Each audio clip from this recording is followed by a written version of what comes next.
ಮತ್ತೊಂದು ಕಡೆ ಚಿನ್ನಸ್ವಾಮಿ ಸ್ಟೇಡಿಯಂ ಕಾಲ್ತುಳಿತಕ್ಕೆ 11 ಜನ ಸಾವನ್ನಪ್ಪಿದ್ರಲ್ಲ, ಈ ಪ್ರಕರಣಕ್ಕೆ ಸಂಬಂಧಪಟ್ಟ ಹಾಗೆ ಆರ್ಸಿಬಿ ವಿರುದ್ಧ ಕ್ರಿಮಿನಲ್ ಮೊಕದ್ದಮೆಗೆ ಈಗ ಸರ್ಕಾರ ನಿರ್ಧರಿಸಿದೆ. ಸಚಿವ ಸಂಪುಟ ಸಭೆಯಲ್ಲಿ ಸರ್ಕಾರ ನಿರ್ಧಾರವನ್ನ ತೆಗೆದುಕೊಂಡಿದೆ. ಅಷ್ಟೇ ಅಲ್ಲ, ಕೆಎಸ್ಸಿಎ ವಿರುದ್ಧವಾಗಿಯೂ ಕೂಡ, ಕರ್ನಾಟಕ ಸ್ಟೇಟ್ ಕ್ರಿಕೆಟ್ ಅಸೋಸಿಯೇಷನ್ ವಿರುದ್ಧವಾಗಿಯೂ ಕೂಡ ಕ್ರಿಮಿನಲ್ ಕೇಸ್ ದಾಖಲಿಸೋದಕ್ಕೆ ನಿರ್ಧರಿಸಿದೆ. ಪೊಲೀಸರ ವಿರುದ್ಧ ನಿವೃತ್ತ ನ್ಯಾಯಮೂರ್ತಿಗಳಾಗಿರುವಂತಹ ಮೈಕಲ್ ಡಿ ಕುನ್ನಾ ವರದಿ ಇತ್ತು. ಪೊಲೀಸರ ನಿರ್ಲಕ್ಷ್ಯವನ್ನ ಕೂಡ ವರದಿ ದೃಢೀಕರಿಸಿದೆ. ಪೊಲೀಸ್ ಅಧಿಕಾರಿಗಳ ವಿರುದ್ಧ ಕ್ರಮಕ್ಕೂ ಕೂಡ ಶಿಫಾರಸನ್ನ ಮಾಡಿದೆ. ಪೊಲೀಸ್ ಅಧಿಕಾರಿಗಳ ವಿರುದ್ಧ ಕ್ರಮಕ್ಕೆ ಈಗ ಆಲ್ರೆಡಿ ಇದಕ್ಕೆ ಸಂಬಂಧಪಟ್ಟ ಹಾಗಿನ ನ್ಯಾಯಮೂರ್ತಿಗಳಾಗಿರುವಂತಹ ಮೈಕಲ್ ಡಿ ಕುನ್ನಾ ಅವರ ವರದಿ ಸಲ್ಲಿಕೆ ಆಗಿದೆ. ಈ ಒಟ್ಟು ಪ್ರಕರಣಕ್ಕೆ ಸಂಬಂಧಪಟ್ಟ ಹಾಗೆ ತನಿಖೆ ನಡೆಸಿ ಒಂದು ವರದಿ ಕೊಡಬೇಕು ಅಂತ ನ್ಯಾಯಮೂರ್ತಿಗಳಾಗಿದ್ದ ಮೈಕಲ್ ಡಿ ಕುನ್ನಾ ಅವರಿಗೆ ಸರ್ಕಾರ ಸೂಚಿಸಿತ್ತು, ಅವರನ್ನು ನೇಮಿಸಿತ್ತು. ಇದೀಗ ವರದಿ ಆಲ್ರೆಡಿ ಸರ್ಕಾರಕ್ಕೆ ಸಬ್ಮಿಷನ್ ಆಗಿದೆ.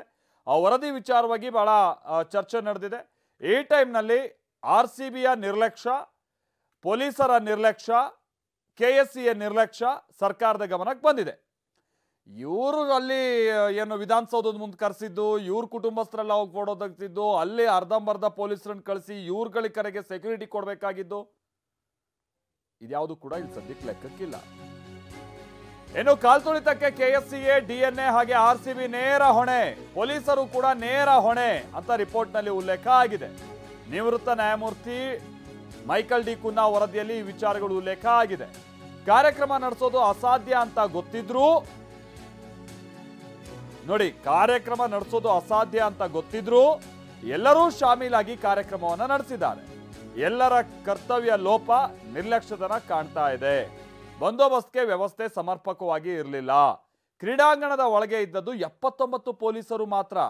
ಅಂದ್ರೆ 500+ ಏನೋ ಪೊಲೀಸರು ಅವತ್ತಿದ್ರು. ಆದರೆ ಕ್ರೀಡಾಂಗಣದ ಒಳಗಿದ್ದಂಥದ್ದು 79 ಪೊಲೀಸರು ಮಾತ್ರ ಅಂತೇಳಿ ಉಲ್ಲೇಖ ಮಾಡಿದ್ದಾರೆ. ಇದೆಲ್ಲವೂ ಕೂಡ ಆರ್ಸಿಬಿ, ಕೆಎಸ್ಸಿಎ, ಅದಾದ ನಂತರ ಅಲ್ಲಿ ಪೊಲೀಸರ ನಿರ್ಲಕ್ಷ್ಯಕ್ಕೆ ಹಿಡಿದ ಕನ್ನಡಿ ಅಂತ ಆ ವರದಿಯಲ್ಲಿದೆ. ಮತ್ತೆ ಹೊರಗಡೆ ಪೊಲೀಸರು ಇರಲಿಲ್ಲ, ಆಂಬ್ಯುಲೆನ್ಸ್ ಕೂಡ ಇರಲಿಲ್ಲ ಅಂತಲೂ ಕೂಡ ಉಲ್ಲೇಖ ಆಗಿದೆ. ಸ್ಟೇಡಿಯಂ ಬಳಿ ಮಧ್ಯಾಹ್ನ 3:25ಕ್ಕೆ ಕಾಲ್ತುಳಿತ ನಡೆದಿತ್ತು. ಆದರೆ ಸಂಜೆ 5:30ರವರೆಗೂ ಕಮಿಷನರ್ಗೆ ಈ ವಿಚಾರಣೆ ಗೊತ್ತಿರಲಿಲ್ಲ. ಜಂಟಿ ಪೊಲೀಸ್ ಆಯುಕ್ತರು 4 ಗಂಟೆಗೆ ಸ್ಟೇಡಿಯಂಗೆ ಎಂಟ್ರಿ ಕೊಟ್ಟರು. ಕರ್ತವ್ಯ ಲೋಪ ಎಸಗಿದ ಅಧಿಕಾರಿಗಳ ವಿರುದ್ಧವೂ ತನಿಖೆ ನಡೆಸಬೇಕು ಅಂತ ಹೇಳಿ ಜಸ್ಟಿಸ್ ಕುನ್ನಾ ಅವರ ರಿಪೋರ್ಟ್ ಉಲ್ಲೇಖ ಮಾಡಿದೆ.